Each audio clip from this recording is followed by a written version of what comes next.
Welcome to Stories of Impact. I'm your host, writer Tavia Gilbert, and along with journalist Richard Sergey, every first and third Tuesday of the month, we share conversations about the art and science of human flourishing. In our last episodes before the holidays, we met two researchers, Dr. Emiliana Simon-Thomas and Dr. Timothy Lomas, who shared their research on human flourishing. Each touched on the importance of human connection and relationship as an antidote to loneliness. In our first episode of this new year, we continue that conversation, this time by exploring the unique role of chaplains and how their purpose is to keep the people they serve from going through painful times alone. If you're like me, the first thing you think when you hear the word chaplain is that it's synonymous with pastor or minister. That chaplains are a spiritual guide associated with a particular religious faith. But as we'll learn today, the history of the chaplaincy, the role of modern chaplains, these are more nuanced than you might imagine. In fact, chaplains are found in some pretty surprising places, including seaports. Chaplains talk about coming alongside, especially the port chaplains. I think it's a metaphor related to water and the sea. But good chaplains come alongside. They approach with care. The chaplain can always be sent away. There's no one who's ever required to see a chaplain. And most of what they do is listen. They ask some questions. They bear witness. They hear, they see, and they support people where they are in the mess of our lives. Dr. Wendy Cadge is the Barbara Mandel Professor of Humanistic Social Sciences at Brandeis University and the founder of the Chaplaincy Innovation Lab, which supports, educates, and expands the vision of chaplains everywhere. When most of us think about chaplains, our understanding is largely informed by the past. She says, the term itself, chaplain, is historical. It's absolutely Christian-infused. Chaplains were historically white Christian men. However, Dr. Cadge adds, not only are more women and more people of color than ever serving as chaplains, they now include people from all racial, religious backgrounds. In general, in the United States, people think about religion as being institutional and spirituality as being more about how people find meaning and purpose. Not much of what chaplains do is religious with a traditional kind of flavor, with a capital R. It tends to be more about questions of meaning and purpose. And to me, what chaplains do that's unique, what's their special sauce, is being able to engage with people around those questions of meaning and purpose. So very rarely are chaplains prescriptive. They're there to listen and support and to partner, to be alongside someone as they make or figure out how to make decisions or move forward in the midst of whatever their current life situations are. So to me, good chaplains are good listeners. They are aware of the places where people get stuck, and they have a knack for asking good open-ended questions to help lead people through things. They are aware of the wisdom of the world's spiritual and religious traditions, not because they're giving a sermon about it, but because it is informing how they ask their questions and the ways that they can help people not feel alone as they are moving through their lives. This is just an incredible group of people who are doing quiet, supportive work every day. They're not in this to preach or to have big steeple churches or to gain status or prestige or pay. They're in this because they see it making a difference in the day-to-day. Dr. Cadge became interested in chaplaincy when she was studying Theravada Buddhism in the United States during her dissertation project at Princeton. A monk at a Thai temple where she was studying fell ill, and spending time with him in the hospital led her to think about how he was moving through his life and about religion and spirituality and healthcare. That, in turn, led her to consider the role of chaplains, particularly because she was interested in exploring religion outside of traditional organizations. Most people who want to understand religion look at congregations. That's an important part of the story, but not all of the story. And chaplains have always done their work outside of congregations, in the military, in prisons, higher education, healthcare. And I was curious what the role is. What does it mean to be a person of faith doing professional work with people from a broad range of backgrounds in a broad range of institutions? And I thought that would be a helpful angle into the work. As I learned more about chaplains, and especially as we're watching contemporary American religion change with fewer and fewer people involved with local congregations, I realized that these are some of the only people that many of us meet who have professional religious education. And I wanted to know more about that as part of understanding the broader landscape in the United States. Her interest in non-congregation-centered spiritual leadership has led Dr. Cadge to connect with thousands of people in a formal study of the role of chaplains in American life. So I had been interviewing the leaders of professional chaplaincy organizations in airports and ports and the military, and they were all struggling with similar questions, but they didn't know one another.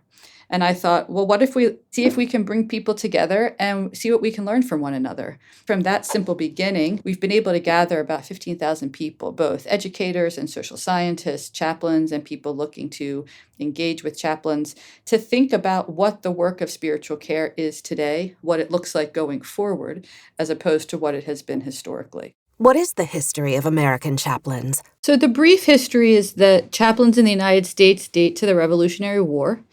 They have long been present in the military as people who are responsible for protecting people's right to free exercise. We think they have long histories in hospitals, especially because many hospitals were founded by religious organizations. But in the 1920s and 30s, that began to change somewhat in terms of the training and preparation of chaplains, as well as shifting from serving just their own, people of their own religious background, to serving others. And over time, there also is a history, certainly in higher education. Many colleges and universities were founded by religious people and groups. There's an interesting history in ports, where a lot of Protestant social service organizations did work in ports that included religious workers, chaplains, religious professionals, etc. Chaplains still serve in ports today. In general, on cargo ships, there are small teams of 8 to 12 to 15 seafarers. Many of them are not allowed to get off the ships if they don't have the right visas, and they are working 9-month contracts to support their families at home. So in the United States, the only people who care for the people on board the vessels are the chaplains. And they get on board with magazines, with phone cards, with snacks, sometimes with cookbooks, and to have a friendly conversation. If the crew are able to get off in their short 10, 12 hours in the port, they can help them get to a mall or help them send their money home to their families or things like that.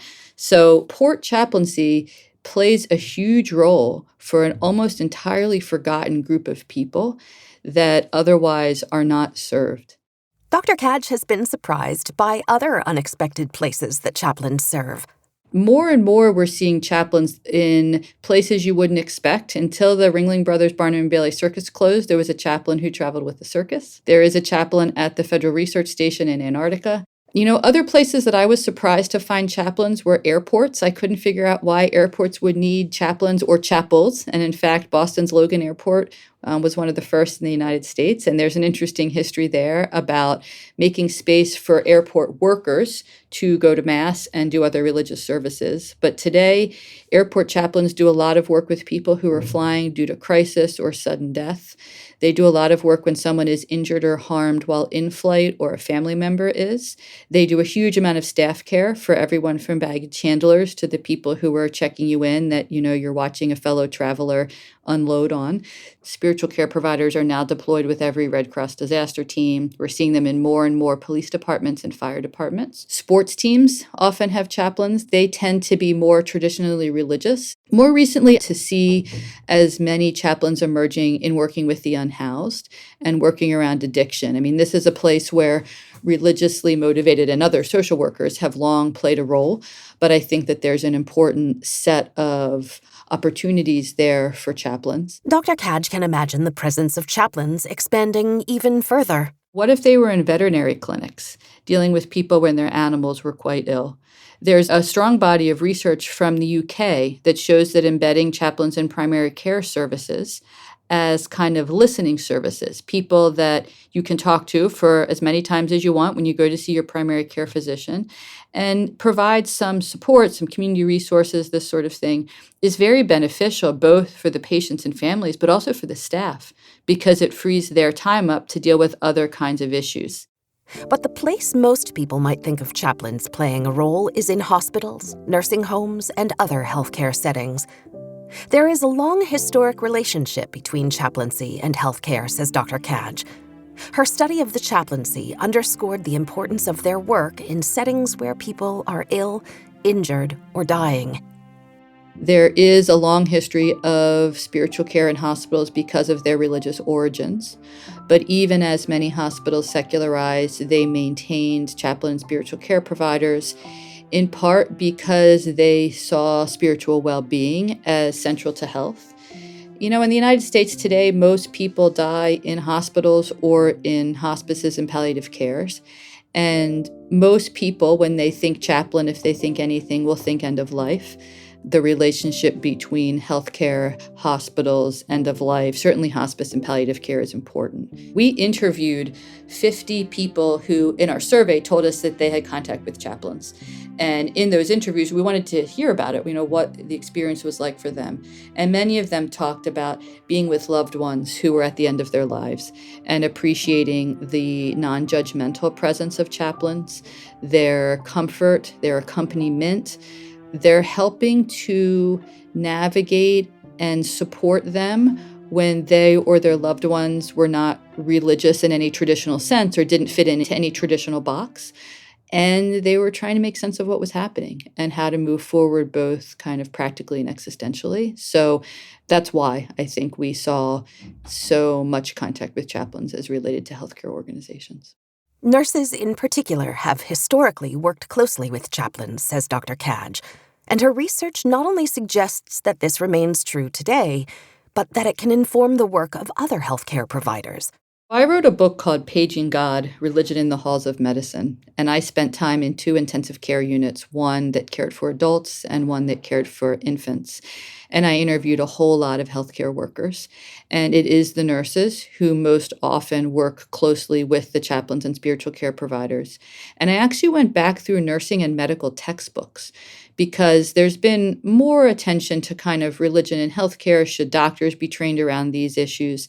And what's really clear in the textbooks is that nurses have always learned about some kind of spiritual care as part of good bedside care. That has a long history in every kind of nursing textbook.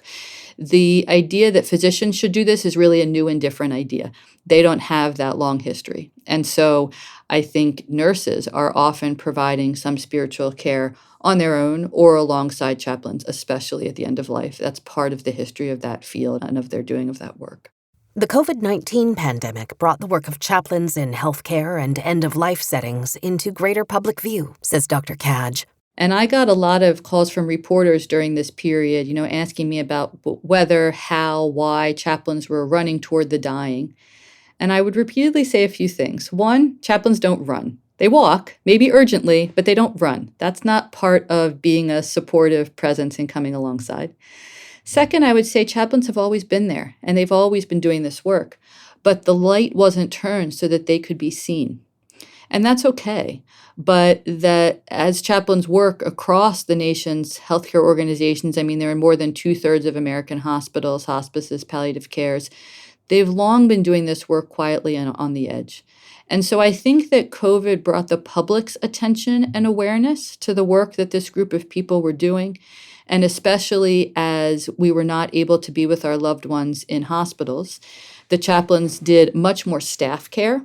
They also did a lot more kind of mediating between people who are hospitalized and those who were not, with iPads and phones and other ways to try to help connections. So I think that COVID raised the awareness of chaplaincy and spiritual care in the public understanding. So the other thing that COVID showed us is that there are different ways we can support one another when we're not physically together. And that really opens a lot of possibilities for the work of spiritual care and chaplaincy in places where that kind of being together isn't possible because of geography or distance or age or any number of things. So I think it made a difference in public awareness, in the opportunities for different ways of providing spiritual care. and also in chaplains looking to one another for support. Despite the importance of chaplains' work, especially at the end of life, there are existential questions about the chaplaincy. Even though chaplains are not necessarily Christian, they may still primarily be thought of as aligning with the Christian church, and the number of Christians has been steadily falling since the 1990s. If recent trends persist, less than 50% of the American population will identify as Christian by the year 2070, according to the Pew Research Center. Will this impact how people view chaplains? Dr. Cadge isn't sure. So it could be that as more traditional forms of religion fade, people are less interested in religious leaders in general, and so don't have any interest or kind of cultural familiarity with reaching out or being in contact with the chaplain. It could alternately be that as fewer people have local religious leaders, and they're in a hospital emergency room or in a disaster setting, and they're looking for support with life's kind of big questions of meaning and purpose, the only sort of religiously trained person they may have access to is a chaplain. And part of what we're trying to understand is what's actually happening, and whether the opportunities, the need for chaplains, the places and ways they do their work expands in the future because of a gap left by the declines in traditional religious life, or whether it declines along with traditional religious life is an open question. In the United States, says Dr. Cadge, anyone can become a chaplain, which obviously broadens the professional opportunity to do this work. In reality, in the United States, we have a free market, an open market for religious identity and practice, and anyone can decide that they're a chaplain. However, some American industries still limit who can be a professional chaplain, and that can be problematic, says Dr. Cadge. You are not currently allowed to work in a federal chaplaincy position, that's in the military, the Veterans Administration, or prisons, without the endorsement of a religious organization, which is complicated. And so if you don't fit into one of the military's 23 or 25, I can't remember, religious groups that they recognize and allow to endorse, it's not possible to become a military chaplain. And that concerns me. It concerns me because with 30% of our young people not affiliated, and many of those young people enlisting and going into the military, I worry about them not having a spiritual or existential guide that has experiences similar to theirs. That is not to say that Christian chaplains can't serve the unaffiliated. I'm not saying that at all. But I think, to me, the separation of church and state and protecting free exercise is recognizing that what counts as spiritual or religious or free exercise is broader than perhaps how the founders initially imagined it. And I think that there's a reason to create space for a broader range of chaplains to do that work. That hasn't been an option, and there's been a lot of political heated debate about that. So that's a place to grow. So what does she see as the future of chaplaincy? Increasingly, chaplains are called spiritual care providers. That term is a bit more open and a bit more accessible. But we've recently put forward a strategic vision for spiritual care, and it includes really thinking through how to repackage and redescribe and rename the people who do this work, because the term chaplain opens doors for some, usually those who are Christian or religious in a fairly traditional sense, and it closes doors for others, the growing number of people who are not religiously affiliated, who are not Christian, etc. And I think that the term spiritual is both more broadly understood and more accessible, and I think it speaks to a broader range of questions and possibilities than the term religion does as it is traditionally understood or currently understood across the country. No matter what the future holds, chaplains can play a vital role for people going through hardships, says Dr. Cadge. Spiritual wellness is part of human flourishing. And I think part of what those who do the work of chaplaincy and spiritual care are aiming to do is support and promote spiritual wellness. Chaplains, spiritual care providers are almost always on the edges. Their work, by its nature, is private and confidential, often out of view. So it's easy to overlook them. And I think they play really important roles in this promotion of spiritual wellness and human flourishing. I think we need to figure out how to think about spiritual wellness and how to allow, enable, support a broad range of people, not just those with the category or label or title chaplain, to provide it. Because I think our world is broken and troubled and beautiful. And if there are ways that we can all provide some very basic, gentle spiritual care to one another, we can start moving in the right direction. So I'm encouraging chaplains to collaborate widely, to think about how to help their colleagues who are not chaplains do some very basic listening and spiritual care. And I think, as we think about responding to loneliness and visioning forward with hope, we need to think about what the role is of spiritual care and spiritual wellness in that, and how to bring those skills and people and attention and questions to some of the most difficult social problems today. What I like to say is that none of this work matters if at the end of the day it's not reducing suffering. And there are places where it's not doing that, and we can pack up and go home. But we're invested in places where we see potential to reduce suffering, and that's what gets us up in the morning and keeps us doing this work with so many, thousands and thousands of chaplains across the country and around the world. We'll be back the first Tuesday of February with a special episode on young adults, polarization, and truth in Northern Ireland. In the meantime, if you enjoy the stories we share with you on the podcast, please follow us, give us a 5-star rating, and share this podcast with a friend. And be sure to sign up for the TWCF newsletter at templetonworldcharity.org. You can find us on Twitter, Instagram, and Facebook, and at storiesofimpact.org. This has been the Stories of Impact podcast with Richard Sergey and Tavia Gilbert. Written and produced by Talkbox Productions and Tavia Gilbert. Senior producer Katie Flood. Assistant producer Oscar Falk. Music by Alexander Filipiak. Mix and master by Kayla Elrod. Executive producer Michelle Cobb. The Stories of Impact podcast is generously supported by Templeton World Charity Foundation.